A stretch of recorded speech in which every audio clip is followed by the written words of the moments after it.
Assalamualaikum warahmatullahi wabarakatuh. Perkenalkan, nama saya Muhammad Aditya Ramadan Habibi, NIM 24070101015, Prodi Ilmu Hukum Fakultas Hukum Universitas Muhammadiyah Riau. Baiklah, di sini saya akan mereview sebuah film yang berjudul Sang Pencerah. Film ini disutradarai oleh Hanung Bramantyo pada tahun 2010, mengangkat sebuah kisah dari sosok tokoh kan baru Islam di Indonesia yaitu Kiai Haji Ahmad Dahlan. Kisah ini dimulai dari film Sang Pencerah mengambil latar waktu di akhir abad ke-19 hingga awal abad ke-20. Daerah Keumunan, Yogyakarta pada masa penjajahan Belanda, kisah dimulai dengan Muhammad Darwis, seorang anak muda dari keluarga ulama tradisional. Ia dikenal cerdas dan haus akan ilmu. Setelah belajar agama di pesantren, Darwis merasa banyak ajaran dan praktik keagamaan di masyarakat yang tidak sesuai dengan ajaran Al-Quran dan hadis. Ia kemudian merangkak ke Mekah untuk memperdalam ilmu agama. Di sana ia mempelajari pemikiran Islam modern dan mulai memahami pentingnya pembaharuan dalam beragama. Kemudian kembali ke tanah air dan perjuangan awal, perkembangan dari Mekah, Darwis mengganti namanya menjadi Ahmad Dahlan. Ia mulai mengajarkan Islam dengan cara yang lebih rasional dan ilmiah. Namun, masyarakat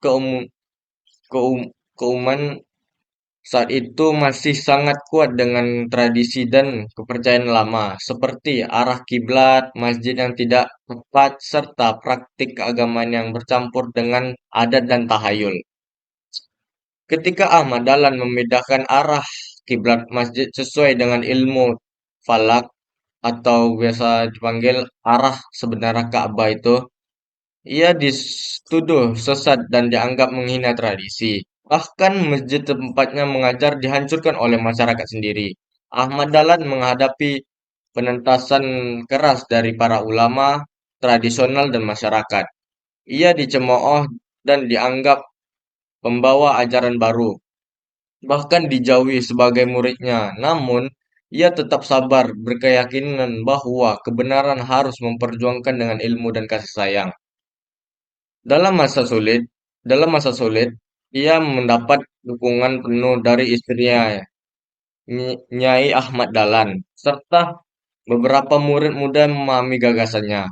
Melihat pentingnya perubahan dalam, melihat pentingnya perubahan dalam Indonesia, dalam dunia, pendidikan dan pemikiran Islam, Ahmad Dahlan akhirnya mendirikan organisasi Muhammadiyah pada tahun 1912. Tujuannya adalah memurnikan ajaran Islam dan mendidik umat agar berpikir maju serta mencapai ilmu pengetahuannya. Ia membuka sekolah-sekolah Islam modern yang mengajarkan ilmu agama sekaligus ilmu umum seperti matematika dan sains. Dengan cara ini, dakwah Ahmad Dahlan menjadi lebih terstruktur, terbuka, dan diterima oleh masyarakat.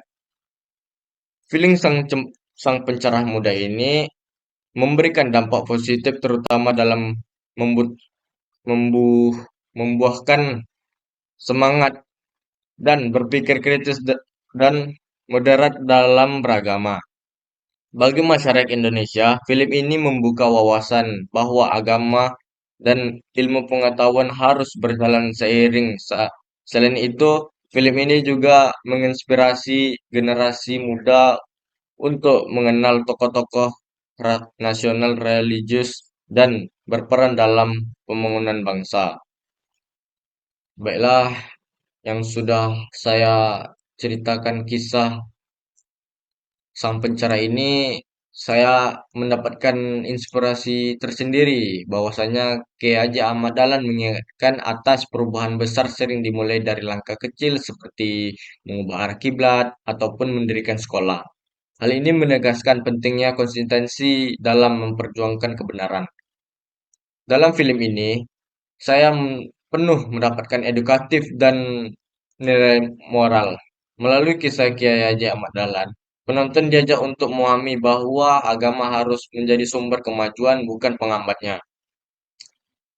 Kemudian film ini layak untuk ditonton oleh semua kalangan, terutama generasi muda, agar kita bisa meneladani semangat perubahan dan keberanian berpikir kritis serta cinta terhadap ilmu dan kebenaran. Baiklah, sekian dari saya. Apabila ada kekurangan, mohon dimaafkan. Wabillahi taufik wal hidayah. Assalamualaikum warahmatullahi wabarakatuh.